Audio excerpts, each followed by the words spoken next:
2000-yilgacha O'zbekistonda 6000 ta kutubxona bo'lgan. Hozir 250 ta saqlanib qoldi. Ya'ni eng yomon holatimiz nima bilasizmi? Ota-onasi o'lgandan xursand bo'lyapti-da, kitoblarni qog'ozini tashlab yuraveradi. Ilmni xor qilish. Ilmni xor qilib qanaqa qilib yuksalish mumkin? Bo'lmaydi. Kitobida yozib qo'ydi, xafa bo'lmanglar, bular juda kuchli gaplar. Va bular osonlik bilan olmadi.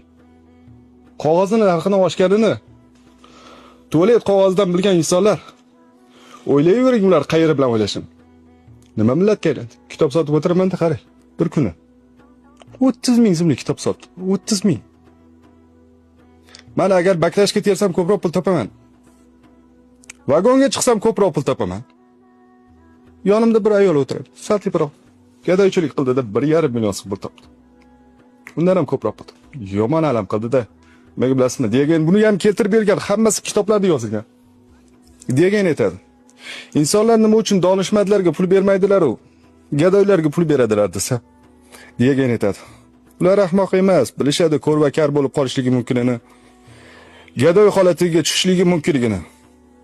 Lekin ular bilishmaydiki, hech qachon donishmand bo'la olmasligidan. Donishmandliklar ularga aniq. Berishmi? Savol berishga qo'rqib qoldim to'g'risi. Chunki mana bergan savol bilan sizda dardingiz uyg'ondi.